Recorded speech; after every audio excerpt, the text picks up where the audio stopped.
Okay, so you signed this massive deal with Jive, which is at that point one of the biggest deals, period. Definitely. And the next year you drop your solo album in a major way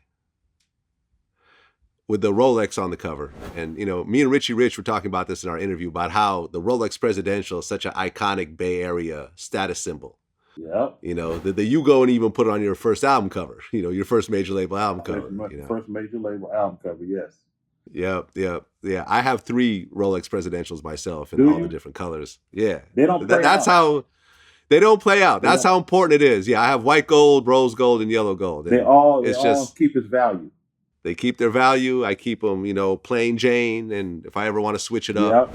In a major way, I was, like I said, like today I call myself the curb commentator. That's what I do. I've always told stories, and it's just like being in movies. It's just a lot of stuff I really lived, and a lot of stuff somebody else might have lived that I'm around, or somebody else from a different soil. And so many people can relate in different ways. You feel what I'm saying? So basically, I displayed myself cooking Yola in a gumbo pot with a brick phone and a box of baking soda right there, displaying how the soil get down. You feel me? And I was inside a Rolex watch, 1995, 25 years ago. You feel what I'm saying? Doing it in a major way. Okay, and that album had Dusted and Disgusted, which had Tupac on it. That was like your first song together? You know what? Yeah, that was our first song together. Yep.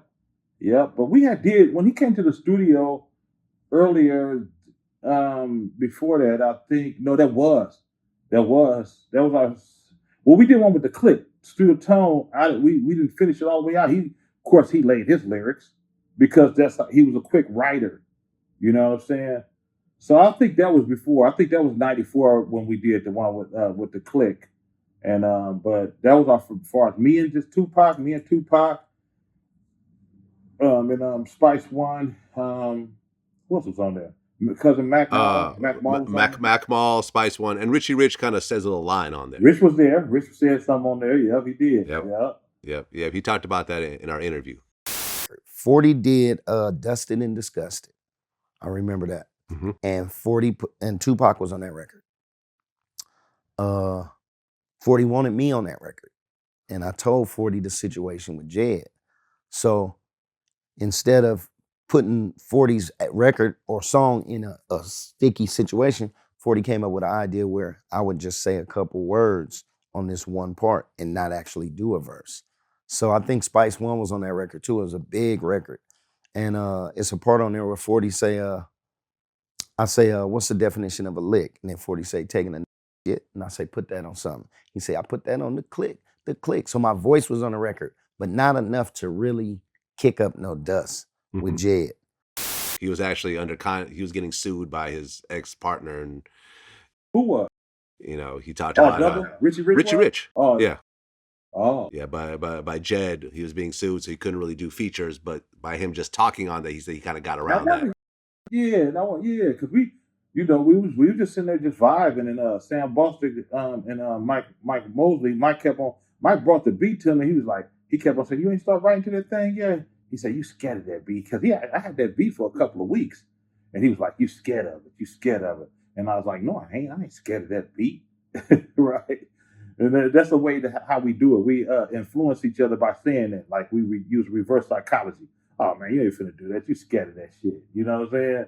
Like that. So he made me do it. He made me do it, Mike Mosley, and I knocked that shit down. Yeah, classic song. Yeah, classic song. And then that album also had "Sprinkle Me," which was like a Bay Area hit. I remember that was getting played all over the place. Yeah, "Sprinkle Me." Oh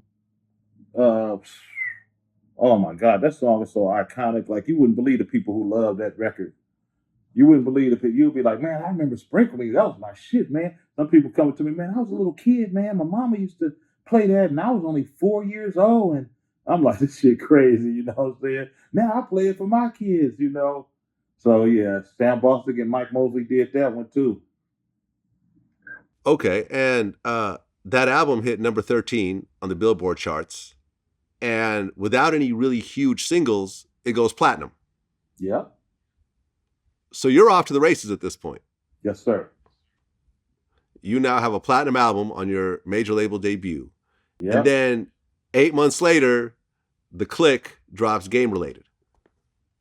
We definitely did. And also Sally Sail, Killer Cali, which is, I'm talking about just a crevice here away from being a certified gold album. And that was independent. You know what I'm saying? Straight from Vallejo, Sally Sail. Yep. And and Game Related with The Click, that's way past gold. That's dang near knocking on, probably 800 thou wow. You know what I'm saying? Probably 750, 800 thou wow. You know what I'm saying? Way past. Yep. And that had Hurricane on it, which is one of your big songs as well. That had Hurricane on it. That had Hurricane, but you can call me Slurricane. You feel me? That was 1995. And that was the name of the album was called The Click, Game Related. Yep. And then that same year, the Luniz dropped the I Got 5 on It remix. Right. You remember those days, huh? Yep. I was in the Bay during those days. It was the Luniz, you, Drew Down, Shock G, Richie Rich, and Spice One. Right. Which, at the end of the day, I would say became the biggest Bay Area song of all time. To me, besides probably Let's Get It Started Let's Get It Started by MC Hammer, that song, I Got 5 on It, is definitely the biggest Bay Area song for us worldwide that you could just sing anywhere on earth and they're going to all sing to it. I was in Norway and they knew word for word in them out there. Word for word, I sung that shit. Like, I sung my part. I sing that in all my shows because it's a for show one, and I always shout out because I'm a real one. I always shout out to Luniz, Yuck and Numb. Always do it. Chris Hicks, them all folks. We all go back with this shit. You know what I'm saying?